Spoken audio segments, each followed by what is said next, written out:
sa Papa Dudut Stories, ikaw ay hindi nag-iisa.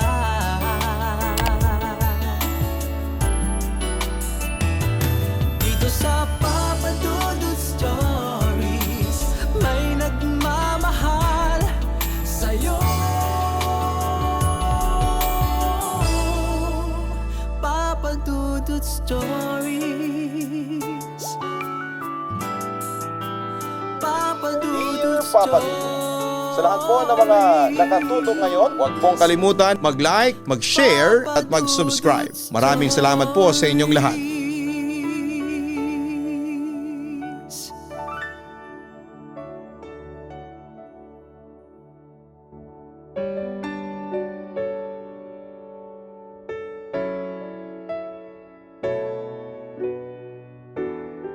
Kumusta po kayong lahat? Ako po si Brian ng Quezon City at subscriber mo ako since 2022. Naging libangan ko na ang pakikinig sa channel mo at hindi nakukumpleto ang gabi ko kapag hindi ko napapakinggan ang mga featured story of the night mo, Papa Dudut. Kaya naman naisipan ko na bakit hindi ko rin i-share sa inyo ang totoong karanasan ko. Dear Papa Dudut, sa totoo lang ay nagdadalawang isip akong mag-share. Natatakot kasi ako sa mga feedbacks na makukuha ko mula sa mga listeners. At saka hindi naman ako writer. Wala akong abilidad sa pagsusulat o pag-iimbento ng kwento. Kaya ang maririnig nyo sa akin ay pawang mga katotohanang karanasan ng aking buhay. Yun nga lang, alam ko na ilan sa inyo ay hindi maniniwala sa ibabahagi ko. Lalo na't kwentong katatakutan ng ibabahagi ko sa inyo. Papa Dudut, sisimulan ko ang aking kwento noong November 2019. Nakabili ang lolo ko ng isang compound na may 5 apartment at malalaking bakuran. Binili niya yon mula sa anak ng kaibigan niya na kamamatay pa lamang noong Setyembre. Ang rason kung bakit ibinenta na ang buong compound ay dahil maninirahan na ang mga anak ng kaibigan ni lolo sa ibang bansa, partikular sa Canada. Malaki ang compound na hugis parehaba. 2 apartment ang nakatayo sa kaliwa at katapat nito ang 2 apartment sa kanan. Tapos yung pang-5 apartment ay nasa pinakatumbok ng compound. Doon nakatira si Lolo Berto. Kasama niya mga apo niyang sina Robert, Nico at ako. Yung 4 na apartment na magkakatapat ay para sa kanyang 4 na anak. Sina Tita Mina, Tito Hilio, Tita Nora at syempre ang mama ko. Pero nag-decide akong tumira at mag-alaga noon kay Lolo dahil close kaming dalawa. At saka syempre kailangan nito ang mag-aalaga at magbabantay sa kanya kaya nag-volunteer na ako. Papa Dudut, kung titingnan mo ang compound, maganda at maayos naman ito. Ngunit simula noong lumipat kami dito, ay mayroon na akong nararamdamang kakaiba. Ewan ko, pero pagpasok ko pa lamang sa compound for the first time, bumigat na ang pakiramdam ko. Para bang mayroon ng ibang nakatira doon na nauna sa amin. Basta ganon ang pakiramdam.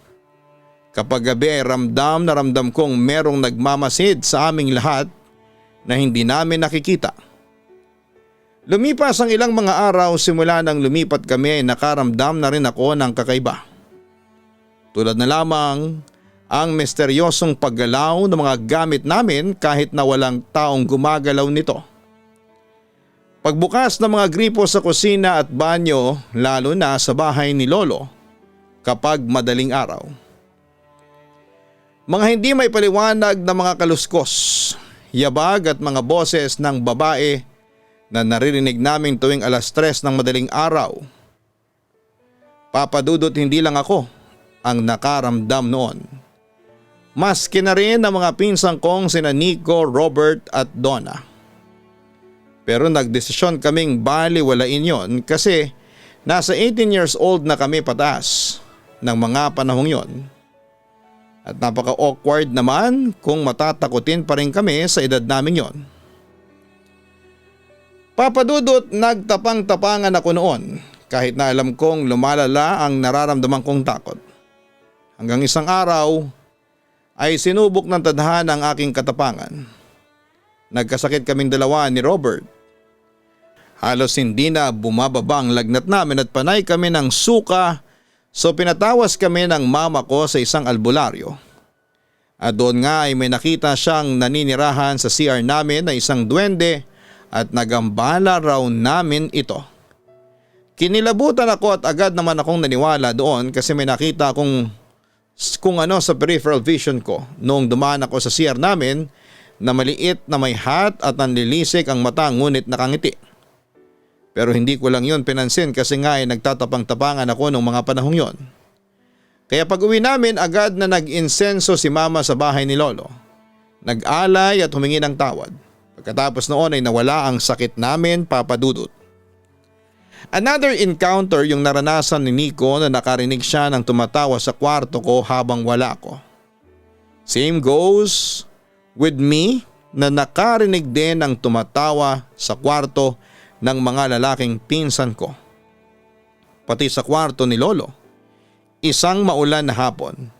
Nagising ako sa pagsisiesta but before ako makatulog ay nag-utos ako sa kapatid ko na bumili ng ulam and nagalit pa ako kasi mali yung nabili, so tinawag ko siya sa kwarto niya ngunit halakhak lang ang narinig ko. Pagbukas ko ng pinto ay may napansin akong padaan-daan na anino sa kitchen namin. Doon ay kinilabutan na ako ng malala at sinabi ko na kina Lolo at Mama ang naramdaman ko sa bahay namin. It turns out na hindi lang pala kami ang nakakaramdam ng kababalaghan. Maski sa 4 na apartment ng mga anak ni Lolo, lahat ng mga nakatira doon ay nakaranas din ng pagpaparamdam ng mga multo. Ganon pa man ay hindi naging sapat yon na dahilan upang umalis kami. Pinabindisyonan lang ang buong compound namin tapos ay back to normal ulit. At kahit na parami ng parami ang mga nararamdaman namin ay tiniis na lang namin yon. Palaging sinasabi pa sa amin ni Lolo na magpasalamat na lamang kami sa Diyos dahil may natitirhan pa raw kami. Samantala lumipas ang mga buwan at may ginagawang project ang pinsan ko si Donna at may kailangan siyang bilhin noon, ngunit ayaw siyang payagang lumabas ng nanay niya dahil sa gabi na. Tiyempo namang lumabas ako ng bahay at napadaan sa bahay nila kaya tinawag ako noon ni Tita Helen at pinakiusapan niya akong samahan ko si Donna. Pumayag naman ako since naiinip ako ng mga sandaling yon. Lumipas ang 30 minutes nakabili rin kami ng mga gamit na kakailanganin ni Donna sa kanyang project. Kaya umuwi na kami kaagad. Pero bago kami pumasok sa compound ay sumilip muna kami sa tindahan ni Tito Helio na nasa bungad lang ng compound namin. Sumilip kami, nanonood ang mga pinsang kong sina Nico at Vince ng horror movie. Kung hindi ako nagkakamali ay tungkol sa refrigerator at isa si Janice de Belen sa mga bida noon. Mga batang 90s at 80s alam nyo to sigurado. Sigawan pa kami sa pinapanood namin tapos ay narinig ko si Tita Helen na tinatawag na kami ni Donna at pumasok na raw kami sa loob ng compound. Inaya ko na si Donna na pumasok na kami at si Nico pa ang nagbukas ng gate sa amin. Pero Papa Dudut, nagulat na lamang ako nang biglang niyakap ni Donna yung kamay ko. Naramdaman ko ang pintig ng puso niya. Ang lakas. Tapos sinihila ko na siya pero hindi talaga siya kumikilos. Parang ang bigat ng mga paa niya. Donna, anong problema? Bakit bigla kang natigilan dyan? Usisa ko sa kanya. Nagsimula na rin ako mag-worry kasi nakita ko ang pamumutla niya. Lumapit din sa amin si Nico nang mapansin niyang nanginginig ang mga tuhod ng pinsan ko. Donna, parang nakakita ka ng multo dyan. Biro pa ni Nico sa kanya. Bumulong naman sa amin si Donna at sinabi na may lalaking nakabarong na nasa puno. Tumingin ako at napasigaw nang makita ko na may lalaking ang nakaangat ang paa tapos ay nakabarong. Ganon din ang naging reaksyon ni Nico nang makita niya yung nakikita namin. Yung ate ko ay nanginginig at umiiyak na. Lintik, nagpakita na naman siya Pabulong ni Nico habang iniiwasan niyang tingnan ang lalaki na kabarong at lumulutang. Anong klaseng nilalang yun? Nanginginig kong tanong sa kanya. Hindi ko alam. Huwag niyo na lang pansinin. Bilisan ninyo. Tumakbo na kayo papunta sa mga bahay ninyo. Ang sabi ni Nico habang tinutulak na niya kami para tumakbo. Pero Papa Dudut, hindi pa kami nakakalampas sa bakod nila nang may lumabas na malaking baboy. Malaki talaga at parang nag-aapoy ang kanyang mga mata. At hindi namin alam kung saan ito nanggaling. Basta bigla na lang lumitaw. Napansin ko naman kaagad na nawala si Nico dahil nauna na itong pumasok sa bahay nila kaya kami na lang ni Donna ang naiwan sa compound. Parang maiihi na ako noon sa sobrang takot. Lalo na noong makita naming lumalapit na sa amin ang baboy. Tapos si Donna naman ay talagang hindi na nakakalakad. Tumigil siya at ngumawa-ngawa sa daan. Hinawakan ko siya at inorient kami na tatakbo kami. So yun, tumakbo nga kami at nilagpasan namin ang malaking baboy. Hindi na namin siya nilingon noong nakalagpas na kami. At nung nasa kanto na kami, si Donna naman ay nagpumiglas at nagsisigaw. Nagtahulan yung mga aso at nagsilabasan yung mga kamag-anak namin. Pagkatapos noon ay hinimatay na si Donna. Pinagkaguluhan siya ng mga kamag-anak namin at ang nanay niyang si Tita Helen ay tarantang-taranta sa mga nangyari sa anak niya. Bakit nagkaganito si Donna? Ano bang nangyari? Tila naguguluhang tanong sa akin ni Tita Helen. Hindi naman ako nakasagot dahil ng mga sandaling yon ay nanginginig pa ako sa takot. Nagpakita ulit yung lalaki na kabarong at yung alaga niyang itim na baboy. Narinig kong sagot ni Nico. Lagi na lang iyong nagpapakita dito. Narinig kong sagot pa niya. Madalas ko ring makita yun dito. Segunda ng isa kong tiyuhin na asawa ni Tita Mina. Sumingit naman sa usapan si Tita Nora. Wala ba tayong gagawin para mapalis kung anumang elemento yon? Tanong niya. Sumagot naman ang mama ko. Yung pinatawag kong albularyo dati na gumamot kina Robert at Bria nung nagkasakit sila, magaling yun. Baka pwede natin siyang ipatawag ulit para mapalis ang mga masasamang elemento dito sa lugar natin. Aniya. Samantala, Papa Dudut ay tahimik lamang noon si Lolo Berto na nakikinig sa amin. Pero noong natapos na ang pagsasalita ng mama ko ay sumagot na siya. Naku, lalong gagalitin niyo lang yung mga multo dito. Babala pa niya. Anong gagawin natin pa? Hahayaan na lang natin silang gambalain tayo? Balik ni mama kay Lolo. Hindi naman nila tayo sinasaktan, ang sabi pa ni Lolo. Hihintayin pa ba natin yun? Paano kung di na sila makontrol at may mangyaring masama pa sa atin? Tila pagtutol ni Tito Hilio sa sinabi ng kanyang ama. Sa huli pinatawag pa rin ni mama ang albularyo at may mga ginawa itong ritual tapos ang sabi niya, lahat naman daw ng mga elementong nakatira sa compound namin ay mababait. Maliban lamang sa lalaking nakabarong at may kasamang malaking itim na baboy. Isa raw itong masamang nilalang at kampo ng kadiliman. Kaya gumawa ng ritual ang albularyo para mapaalis ang masamang elemento sa compound namin.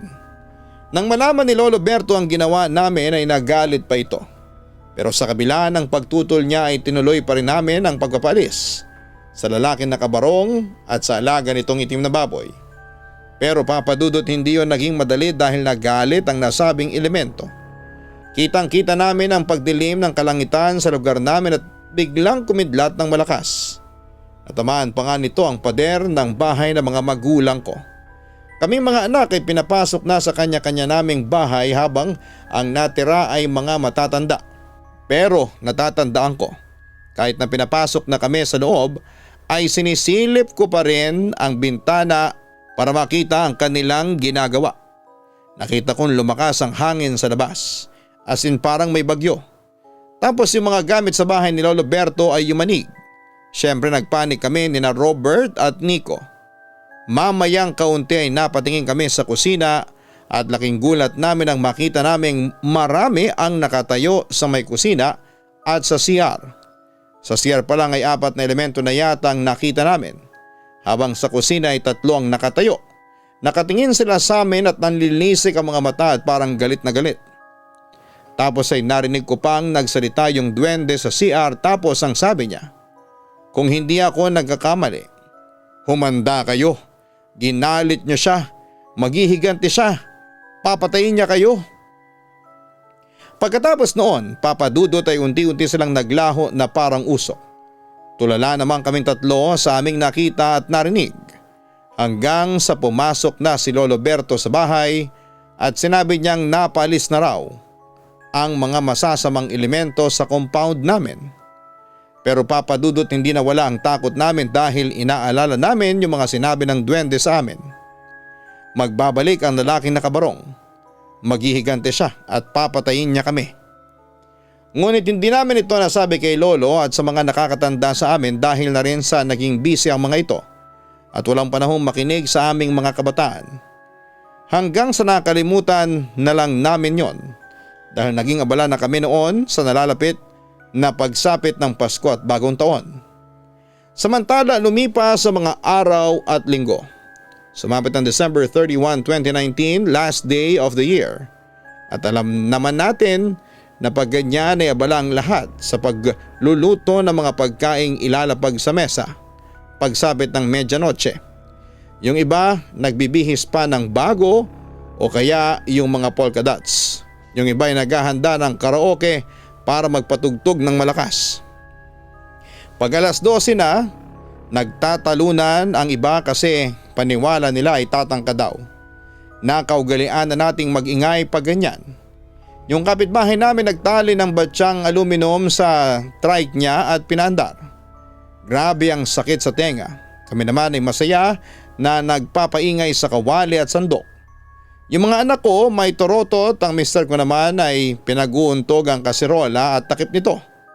Masaya pag ang pamilya ay sama-sama sa ganitong okasyon.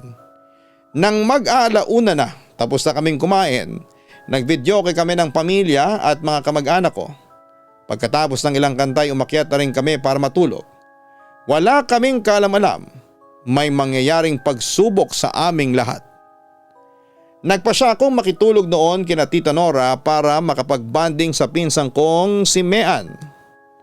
Kasama namin doon si Lola Imang na biyanan ni Tita Nora na nakikitira lamang sa kanila. Tapos yung mga kapatid ni Mean na sina Angie at Gary na edad 8 at 5. Sina Tita Nora at ang asawa niyang si Tito Meli. Kasama rin namin ang maid nilang si Ophelia na isang single mom. Kaya sa amin nakiselebrate ng Pasko at Bagong Taon. 46 years old na si Ate Ophelia na mula pa sa Bacolod at matagal na ring naninilbihan kina Tita Nora. At dahil holiday, ang anak ng maid ay nagbakasyon sa kanya para makasama ang ina. 9 years old na ang anak ni Ate Ophelia at babae ito. Papa Dudut, tahimik na halos ang lahat. Ang maid at ang tatlong bata ay magkasamang natulog sa kwarto kasi napagod sa kakalaro. Doon sila natulog sa first floor. Si Tita Nora at Tito Meli ay nasa kwarto nila sa taas, bandang kaliwa. Sa kabilang side naman ang kwarto ni Mean kung saan ay makikitulog ako. Sa harap ng hagdan. Tapos Papa Dudut ay bigla akong nanaginip. Nasa sala daw ako ng bahay. Nakatayong mag-isa at madilim ang paligid. Maya-maya nakarinig ako ng mga yabag mula sa kusina at pagtingin ko ay unti-unting lumitaw ang imahe ng lalaking nakabarong. Kasama nito ang malaking itim na baboy. Pareho silang nanlilisik ang mga mata at nakatingin sa akin. At paano ko nakita yon kahit na madilim kasi yung lalaki ay may hawak-hawak na bukas na kandilang itim sa kanyang kanang kamay. Mamayang kaunti ay nagulat na lamang ako nang biglang binitawan ng lalaking nakabarong ang kanyang hawak na kandila. At nang pumasok ito sa sahig ay biglang nagliyab ang buong bahay. Paghihiganti ko ito sa ginawa ninyong pagpapali sa akin. Narinig kong sabi ng lalaking nakabarong kasabay ng nakakatakot na halakhak nito. Bigla akong nagising sa aking bangungot pero agad akong nagpanik nang mapansin kong mausok ang buong kwarto ni Mean. Kaya ginising ko ang pinsang ko. At nang magising ang pinsang ko ay lumabas kami ng kwarto na susunog na pala ang bahay nila. Kaya nagsisigaw kami at ginising namin lahat ng mga tao sa bahay at dahil sa mausok ay nakalabas kami kaagad ni Mean. Pero nataranta ang pinsan ko dahil hindi pa lumalabas ang mga magulang kapatid niya kasama na si Ate Ofelia. Nagsisigaw naman kami at nagsilabasan ng mga kamag-anak namin. Kanya-kanya sila ng labas at ligtas ng mga gamit. Mamayang kaunti lumabas na sina Tita Nora at Tito Meli. Nagpanik ako kasi hindi pa lumalabas ang mga bata at si Ate Ofelia kaya muling bumalik si Tito Meli sa nasusunog niyang bahay para iligtas sa mga natrap sa loob. Samantala nagsilabasan na rin ang mga kapitbahay namin sa labas ng compound at nagsialok ng tulong. May tumawag na rin ang bumbero habang ako naman ay nakatutok sa paglabas ni Tito Meli at Ate Ofelia at mga bata kahit na lumalagablab na halos ang harapan at parating sala ng kusina. Nagtanong ang kapitbahay kung ano raw ang pinagmula ng sunog. Walang nakakaalam. Nagtulungan naman ang lahat ng kapitbahay namin sa pagbubuhos ng tubig sa nasusunog na bahay ni Tita Nora. At ng mga sandaling yon ay nadamay na rin ang bahay ni Lolo Berto at Tito Hilio. Buti na lamang at nakalabas kaagad ang lahat ng mga nakatira sa mga nadamay na bahay. At dahil sa hindi pa lumalabas ang kanyang ama ay pumasok si Mean sa loob. Sumama na rin ako noon at nagsisigaw ang mga kamag-anak namin na lumabas ulit kami pero hindi kami nakinig. Ang goal namin ay makita sina Tito Meli at iba pang mga natrap sa sunog. Mausok na ang buong bahay at kitang-kita kung nasusunog na ang kusina. Hanggang sa nakita naming nakahandusay na si Tito Meli, walang malay. Kaya sinabi ko kay Mean na dalhin na niya sa labas ang kanyang ama. At ako nang bahala sa paghahanap kina Ate Ofelia at sa mga pinsan ko. Papadudot hinanap ko sila pero nahihirapan akong pumunta sa kwarto nila dahil malaki na ang sunog sa bandang gawin nila. At kahit napapaso na ako ay nagsumikap akong puntahan sina Ate Ofelia. Nasusunog na noon ang pinto ng kwarto nila at malaki na ang apoy sa loob ng bahay at nagsisikip na ang dibdib ko sa usok. Naririnig ko ang boses ng maid na ginigising ang mga bata. At nang masira ng tuluyan ang pinto ay nakita ko sina Ate Ofelia at mga bata na umiiyak at magkakayakap. Kaya nilapitan ko na sila pero papadudot biglang may pumigil sa akin. Paglingon ko sa aking likuran ay nakita ko ang nakakatakot na anyo ng lalaking nakabarong kasama ang kanyang alagang baboy. Mamamatay sila. Mamamatay sila, sabi nito sa akin. Pero nawala sa kanya ang atensyon ko nang marinig kong may bumagsak sa kisame. Sabay na mga sigaw. Pagbaling ko ulit ay nabagsakan na pala si Ate Ofelia at mga bata ng nasusunog na kisame. Nagsisigaw ako at gusto ko man silang iligtas pero may humila na sa akin palabas ng bahay. Nang makalabas ako ng bahay ay nakita kong si Nico pala ang humila sa akin palabas. Nagalit ako kasi ililigtas ko na sana si Ate Ofelia at mga kapatid ni Mean at sinabi ko kaagad papadudot sa kanila na nakita ko nabagsakan ng nasusunog na kisame si Ate Ofelia at ang mga bata. Naging hysterical naman si Tita Nora at gusto niyang pumasok sa loob ng nasusunog na bahay pero pinigilan na siya ng mga bumbero na kararating lamang. Kalat na rin ang apoy sa labas, maging ang kotse nila sa tapat ng bahay ay nasunog na rin. Nawala na ng malay si Tita Nora sa kakasigaw habang si Mea naman ay halos mabaliw sa kakatawag niya sa pangalan ng kapatid niya. Kalunos-lunos ang mga sumunod na tagpo. Dinig na dinig namin ang mga hiyaw ng maliliit na bata. Ang lola, ang maid niyang napakatapat at ang anak nito. Sumisigaw sila habang nasusunog ang mga katawan. Nakakakilabot. Hanggang sa nawala na rin ang mga tawag at pag-iyak. Malaki pa rin ang apoy. Si Mean ay iyak pa rin ang iyak. Nakakabasag ng puso ang tagpong yon. Humingi pa ng back-up ang bombero noon hanggang sa maampat na ang apoy. Ang ending, nasunog ang buong compound. Wala kaming nailigtas ng mga gamit. Tapos 4 na buhay ang nawala sa hindi inaasahang pangyayari. Nanlumo pa ako nang maapula ang sunog at isa-isang nilabas sa mga bangkay ng 3 bata at si Ate Ofelia. At kahit bato ang puso mo ay maiiyak ka ng oras na yon. Kawawa silang sunog na ang kanilang mga katawan, ang saklap ng dinanas nila. Sa puntong yon, Papa Dudut, ay napuno ng galit ang aking puso at sinisi ko ang lahat ng yon doon sa lalaking nakabarong na may alagang malaking itim na baboy. Nag-imbestiga naman ang mga pulis tungkol sa mga nangyari at ang sabi ng mga kapitbahay bago mangyari ang sunog ay may nakita raw silang lumulutang na lalaking nakabarong na may kasamang itim na baboy at nakatalikod dito sa kanila. Kinilabutan daw sila kaya nagsitakbuhan daw sila palayo. Siyempre hindi ito paniniwalaan ng mga pulis. Nang i-check naman nila ang CCTV footage ay wala silang nakitang lalaking lumulutang pero may nakita silang dalawang itim na aninong paikot-ikot sa lugar. At nang marinig ko yon ay ikinuwento ko kina Lolo Berto at sa mga kamag-anak ko ang napanaginipan ko. Nang sa rin ay walang iba kundi ang masamang elemento na nag-aanyong lalaking nakabarong na may kasamang malaking itim na baboy. Sa kabilang banda, pagkatapos ng sunog ay muli naming pinatayo ang aming bahay kaso'y lalong naging haunted ang aming compound. Marami sa mga kapitbahay namin ang nagsasabi na may naririnig silang mga iyak at mga daing. Minsan ay boses daw ng mga batang naglalaro. Sa ngayon, Papa Dudut, ay naka-move on na kami sa nangyari. Tuloy pa rin ang buhay lalo na ako na may asawa na ngayon. Patay na rin si Lolo Berto at sa akin niya pinamana ang bahay niya. Sina Nico at Robert ay hindi na maghahabol kasi nasa ibang bansa na sila naninirahan. At saka meron na rin silang namana dito.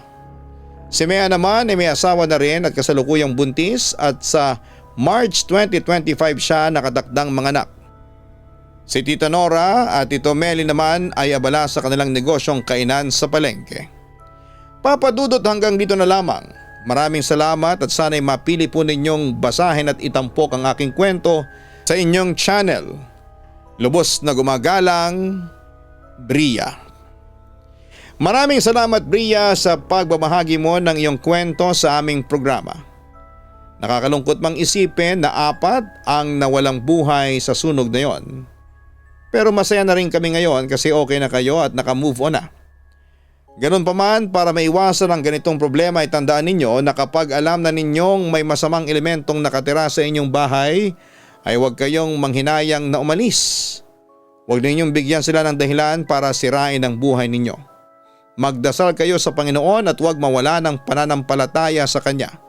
At katulad ng sinabi ko sa mga nakaraang episodes, pairalin ng respeto lalo na kapag alam mong hindi lang ikaw ang nakatira doon. Hanggat maaari umiwas na kayo para hindi kayo lapitan ng problema o ng kamalasan. Hanapin po ang Kaistorya Horror YouTube channel para sa araw-araw na upload ng mga nakakatakot na kwento. Yan po ay minamanage ng inyong si Papa Dudut. Ganon din ang Gianna Vlogs, ang aming weekly family vlogs. Maraming salamat po sa mga nakapag-subscribe na rin sa mga ibang channels ko. At syempre sa mga araw-araw na nakatutok sa Papa Dudut YouTube channel.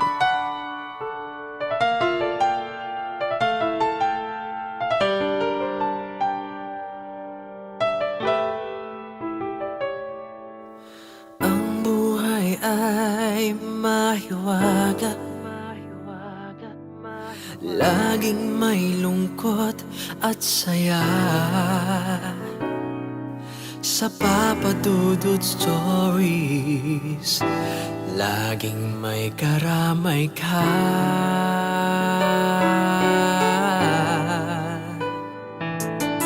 Mga problemang kaibigan,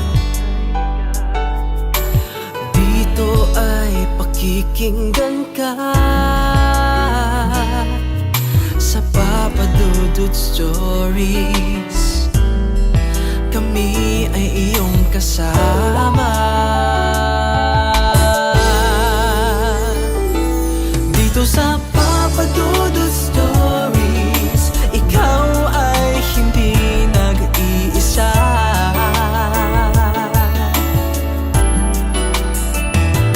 Dito sa Papa Dudut Stories, may nagmamahal sa'yo.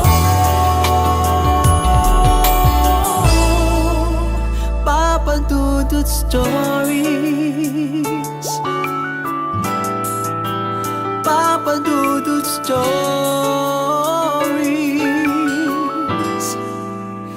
Papa Dudut Stories.